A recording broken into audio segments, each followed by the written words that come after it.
Bienvenue chez Dame Chapelle et le tarot magnétique. Merci à vous les amis pour vos petits mots sympas. Je vais être obligée là aujourd'hui de répéter comme je le fais à chaque fois pour que vous puissiez prendre en compte ce qu'est le code Chapelle et le tarot magnétique puisque les deux ne font qu'un. Le tarot magnétique est un nouveau langage, aussi les mots qui soulagent les maux et qui attirent la guérison. À l'intérieur de vous, comme à l'extérieur. C'est important aussi, non seulement le langage, mais un nouveau comportement, deux nouveaux comportements. Les mots doivent traduire au plus juste l'émotion ressentie. En effet, l'honnêteté est la forme d'amour la plus élevée. Pour ceux qui connaissent Conversation avec Dieu, de Neale Donald Walsch, c'est dans ses livres. Voilà. Chaque mot, chaque action et chaque ressenti profond influence la direction que prend le fluide magnétique que vous dégagez, attirant, repoussant des événements selon leur nature. Tout dépend que de vous. Ça va aussi avec la loi d'attraction. Pour commencer, il est essentiel d'apprendre, pour le tirage magnétique, à poser les questions avec des mots particuliers afin d'avoir des réponses le plus claires possible. Au départ, là, pour l'instant, je ne vais pas tellement rentrer là-dedans pour que vous puissiez vous faire à l'idée de cette notion de mots et mots-thèses, de comportement. Pourquoi poser, une question d'une certaine façon?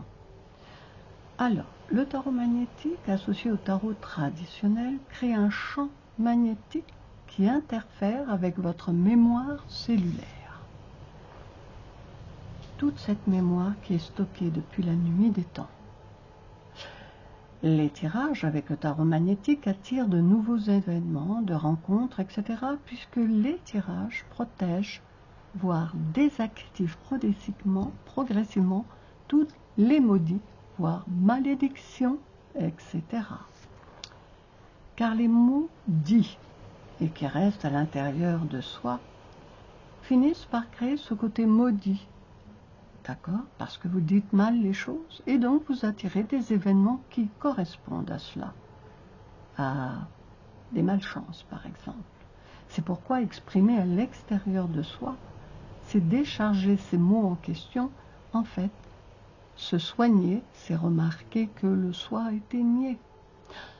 Bon, c'est peut-être un peu complexe pour vous, mais nous allons essayer de voir pour le tarot cette notion, de superposition du tarot magnétique avec le tarot traditionnel auquel je vais ajouter par exemple l'oracle G. Voilà, ça va vous changer un petit peu et pour vous montrer les possibilités. Voilà. Donc, par exemple, aujourd'hui,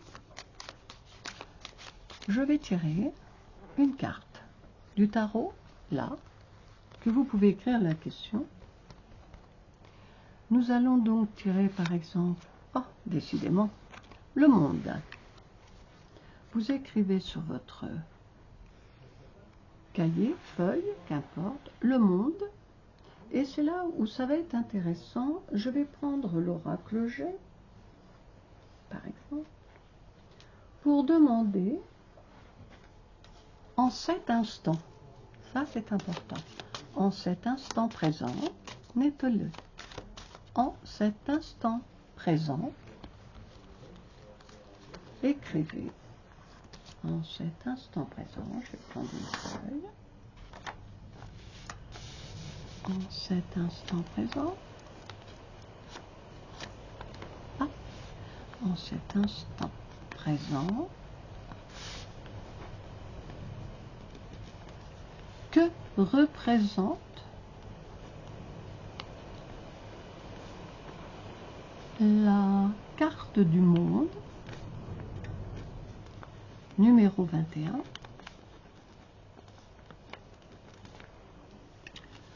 pour le tarot magnétique et l'oracle G. Donc ça, en cet instant, c'est pour moi-même, pour Dame Chapelle, évidemment.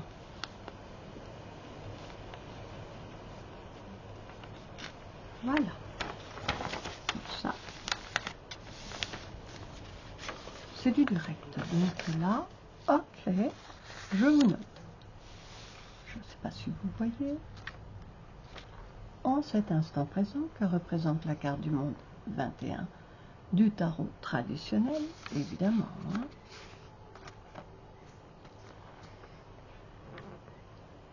Pour le tarot magnétique et l'oracle G. Pour Dame Chapelle, pour l'instant, les questions vont être comme ça. Je veux vous montrer la superposition et les événements à chaque fois qui vont se superposer. Mais surtout magnétiser, parce que ce qui nous intéresse, c'est ça. Donc là, vous avez entendu la question. Waouh! Donc là, pour Dame Chapelle, que représente, je sais pas, on ne voit pas très bien, en cet instant présent que représente la carte du monde 21, pour le tarot magnétique et l'oracle G pour Dame Chapelle. Dame Chapelle, c'est la connotation de mon nom qui est important, évidemment, je m'appelle Chapelle. Ce qui est important, on sort la carte 21 du monde, et là, il y a les 4 évangélistes quand même, hein, d'accord? Et là, on sort le Père. C'est assez intéressant, parce que le Père, c'est la connotation, comment dire, de Dieu, d'accord? Pour Dame Chapelle, évidemment. La divinité. Donc, 21, et le Père, oracle G.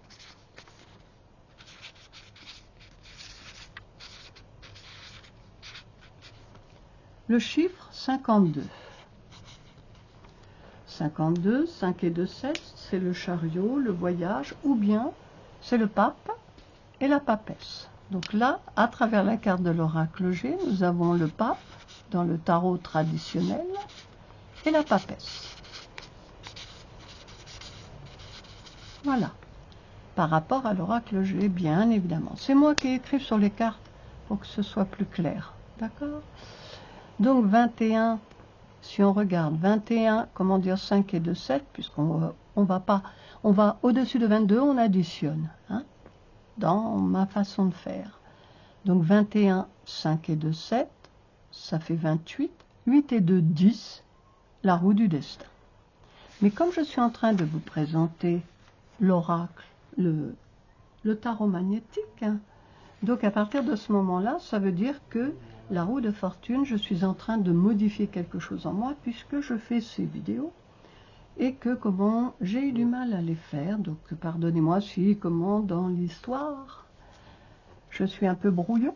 C'est parce que je n'ai pas l'habitude de faire ça en direct, du moins en vidéo, sur YouTube. Donc là, maintenant je mets, comment dire, les cartes par rapport à l'histoire de... Nous avons, comment dire, le Père qui correspond, comment dire, pour Dame Chapelle. N'oubliez pas le message. Et là, bien, c'est intéressant là aussi. Nous avons, comment dire, la prêtresse, d'accord, qui est, comment dire, le numéro 2 du tarot traditionnel. Mais en même temps, ici, on a 5, le pape, et 2, la papesse. Donc, vous voyez, c'est bien réuni, je reconnais, que pour moi, nous avons une superposition, ici, d'un, comment dire, la victoire sur le monde, avec les 4 éléments, les 4 évangélistes, et en même temps le Père, qui est Dieu pour la chapelle, puisque le message est pour moi, et, comment dire, la prêtresse, avec les formules magiques, et le fait d'être tourné, comment dire, vers le ciel, vers notre Père, qui est aux cieux. Voilà, je ne sais pas pour vous si ça a été clair. J'aimerais que vous fassiez, comment dire, un tirage de cette façon et que vous me le mettiez juste en dessous, comment dire, en commentaire. Cela permettra d'avoir un échange. Si vous êtes, comment dire, bien évidemment, intéressé. Je vous dis à très bientôt. Au revoir.